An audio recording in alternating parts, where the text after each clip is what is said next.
Welcome to the channel, viewers. Rev Dr. J.W. Morrison, theologist, on the sports bike, a BMW K1300R 2015 model. I've been riding these roads for 40 years.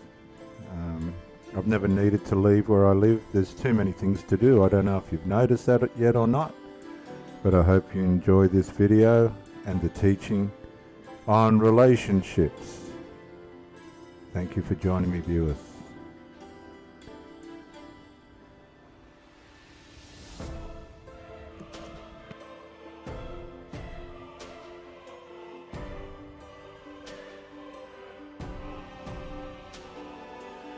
Well, thank you for joining me, viewers, and I hope you enjoy the ride. There's another hobby that we can be involved in. I'm a motorcyclist. I have been all of my life, from the age of 9 or 10 or something. I can't remember, but it goes a long way back.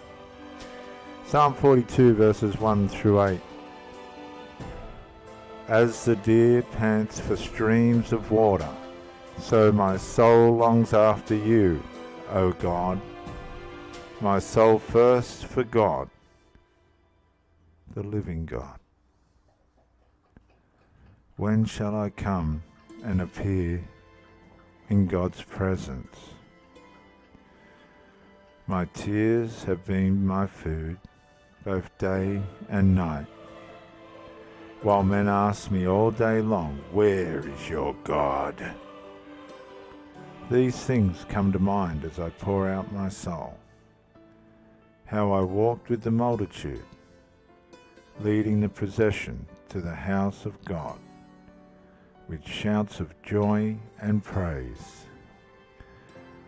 Why are you cast down, O my soul? Why the unease within me? Put your hope in God, my soul, for I will yet praise him for the salvation of his presence. O God, my soul despairs within me. Therefore I remember you from the land of Jordan and the peaks of Hermon, even from Mount Mizar.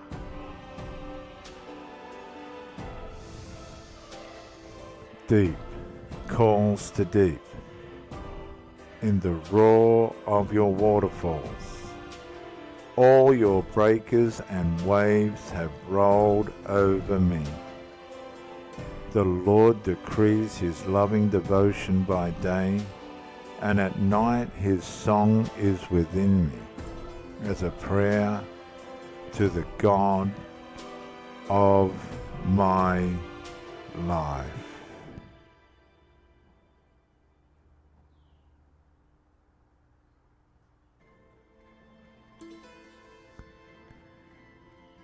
Well, thank you for joining me, viewers. That was just Psalm 42, 1 through 8. Many of you have put a lot of interest and time into your relationships, and like myself, many of you have failed. It's not just one or the other. We all fail when somebody loses a relationship. Nobody wins. Maybe if you've been abused or harmed deliberately, or somebody's just not behaving correctly and they've narcissized into a level of behavior that could be easily described as criminal. Unfortunately, in relationships, a lot of the harm is silent. It's done in the spiritual and soul realm, and it can even be triangulated, spiritual and soul harm, when it's a family member, a hostile family member that's in rejection of the family member that you're with, moving this emotional supply to somebody else. This can cause terrible psychological abusive implications where they become hostile, conceited, divisive, desperate in a lot of ways to get you out of the way so they can get their supply back off whoever the person is in the family that they were getting it from. This is called emotional incest, emotional enmeshment, And it's abuse for them to start with. So if you come into a family and you see that the adult children or the late teens, adult children are a little bit too close to mummy, or mummy and dad are a bit too close in single families to the children, or actually the parents can be living together but underneath intimately estranged, and that'll cause the parents to gravitate towards the children for an element of emotional intimacy. And that can involve certain amounts of touch, which can be described as inappropriate, and verbal transactions that would be sexual connotative. But when the hostility starts towards you as a partner, when the emotional incest, covert emotional incest, starts to go overt, and we start to see micro-incremental dark triad attacks coming from family members or a family member, and the person that you're with has been asked to sort that out, and they're not. A lot of the time, look, these single mothers and single fathers will hand over too much authority to the children, and the children will start directing the parent's life instead of the parent directing the child's life. And in a lot of cases at this point, these people have become adults. They're not children anymore. They're adults. And this causes terrible conflict because, particularly with the single mothers, they're scared that they're going to lose their little husbands and they'll have no one to wife. But because they become so enmeshed, they forget that there could be somebody there that really wants to give, take care and share and love them. And all they need to do is put some boundaries in place over a period of time so that everybody adapts and adjusts and the partner is in the place that they should be. But these parents won't do it because their security's tied up in their relationship with their children, which it really is grooming. They're grooming their children not to go anywhere. I've heard two of these mothers say, I don't want to lose them. One was addressing the subject of suicide, but I think it was a lot more than that. As the relationship developed and nothing was being dealt with the right way, it was all just being ignored. And I spoke about sins of omission the other day, where it's not necessarily what we do, sometimes it can be what we don't do. And that causes tremendous conflict within a relationship. And these people get used to, this is the sad, silly part about it, these people get used to losing their relationships. They almost self-prophesy that it won't last. And they usually know the reasons why, and it's happened before. A lot of these single fathers and single mothers have lost the relationship beforehand the same way.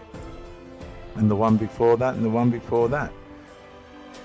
There's an element of rebellious individualization inside the minds of these people where they won't connect. They will not connect in a full way. They'll connect enough just to keep you attached. You're hanging by a thread, like falling off a cliff. You're just attached. And you think it's going to get better because you saw it at the start. You saw how deep these people can go at the start. And this is the first sign of narcissism, when the way in which the relationship starts. And I've sat and watched limerence videos with these women.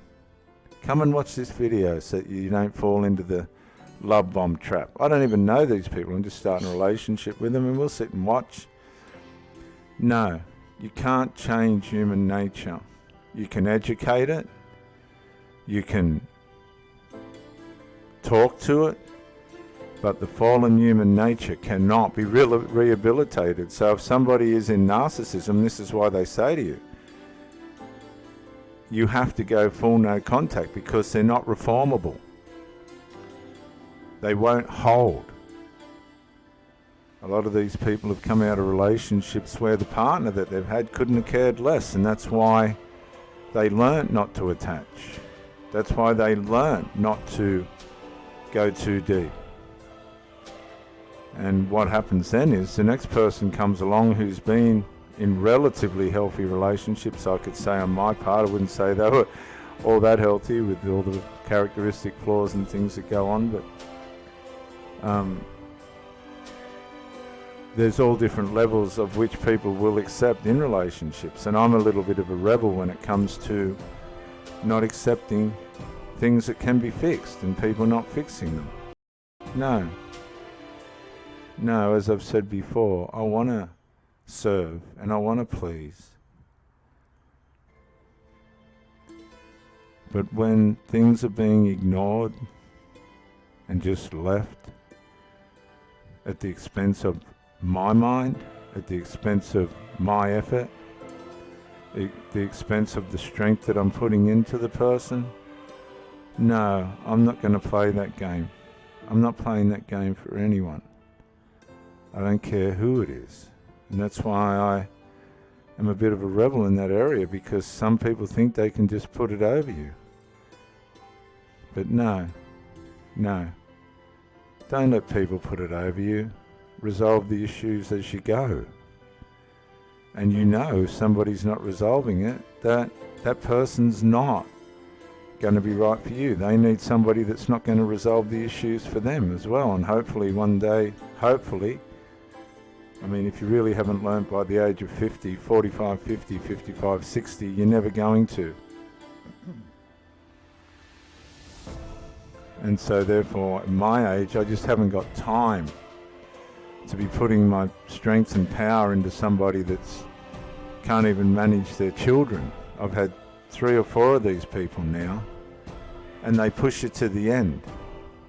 They try and demasculinize you, and you're watching them and you're going, you can't hurt me. Just fix the problem. You can't hurt me. And they try and they just, no. You just go, this person isn't gonna bring this into order. And I've seen some of the most ridiculous ways in which they want to resolve things. The only thing I can say is they want it out, because the only way I was going to deal with it was to say, get out. It was so ridiculous. Absolutely no way of resolving through that avenue. But that's what they want. Then see, because they're victims. Narcissism works in the predator. They start off as a predator and get you in the bedroom, and they end up as the victim, the perfect end for them to monkey branch onto the next relationship. He done this or she done that. They did this and she and he did that. It's just infantile deluxe. And listen to me, if you meet somebody and they're whinging about their past relationship, that's a sign that you're dealing with an infantile person, because they want you to sit there and listen to them like you're a parent, and you're not. Stop trying to rescue people from their infantile behavior. That's something they have to deal with themselves as adults. You can't deal with that. We run around trying to rescue. No. Really, why would you want to try and rescue an adult? 45, 50, 60, 55, whatever. Viewers, if they haven't worked it out, they're not going to. God or no God involved. Devil or no devil, these people are not going to work it out. They don't want to. They know the answer. But their value is not in the relationship, and you have to accept that. You're not as important as you think you are, and that's why you have to regulate your attachment. You can't over-attach. You have to know what your boundaries are within the relationship for them and for you. You don't want to be codependent. You want to be interdependent, bringing power to the relationship through the union of each other. There's an element of dependence in that, but it's out of the positive, not the negative. Do not accept hostility in a relationship and deal with it head on. If the person that you're with is a part of that hostility and they're not trying to fix it as quickly as possible, you're being used. I'm Rev Dr. J.W. Morrison, theologist, Central Coast, New South Wales, Australia. Bye for now.